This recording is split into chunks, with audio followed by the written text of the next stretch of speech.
Hello বন্ধুরা, প্রিয়া ইপসা কিচেনে তোমাদের সবাইকে স্বাগত। আজকে আমি করে দেখাচ্ছি কাতলা মাছের কারি।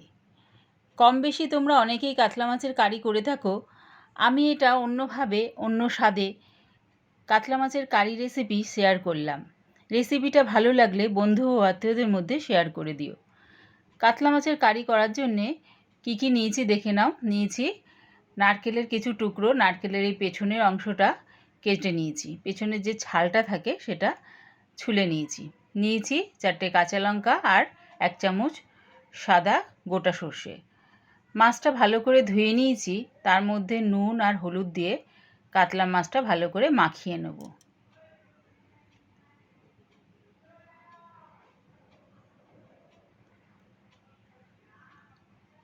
মাছে নুন হলুদ মাখানো হয়ে গেছে।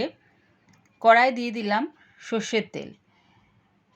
মাছের কারি রেসিপিটা আমি সর্ষের তেলেই রান্না করছি। তেলটা গরম হয়ে যাবার পর মাছগুলো ছেড়ে দিলাম।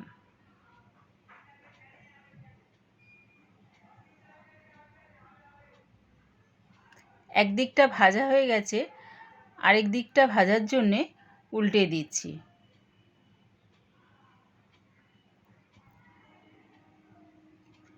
দুদিকটা মাছগুলো ভালো করে ভেজে নিয়েছি। এবার মাছগুলো আমি নামিয়ে নিচ্ছি।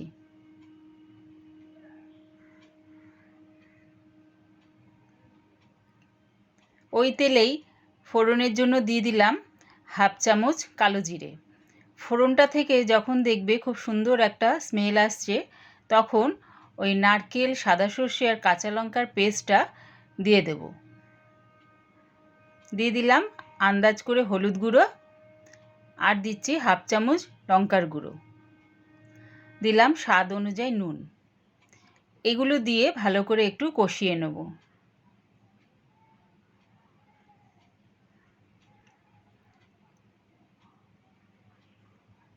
দিলাম একটু মশলা ধোয়া জল।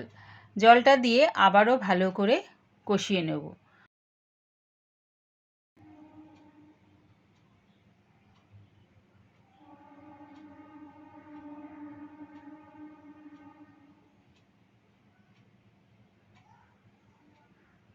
দেখো মশলাটা আমার কষানো হয়ে গেছে, তেলটাও ছেড়ে দিয়েছে। এবারে দিয়ে দিলাম যে যেরকম গ্রেভি রাখবে সেই অনুযায়ী জল দিও। জলটা দিয়ে মশলার সাথে ভালো করে মিশিয়ে নিলাম। ঝোলটা ফুটে গেছে। এবারে মাছগুলো দিয়ে একটু উল্টে পাল্টে ঝোলের সাথে মিশিয়ে নেব। মাছটা দিয়ে 1 মিনিটের মতন ফুটিয়ে নেব।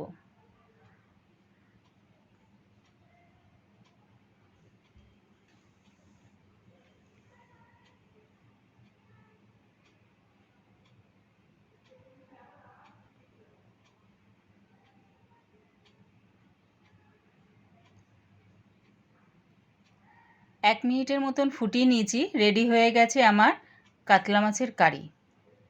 এবার এটা নামিয়ে নেব।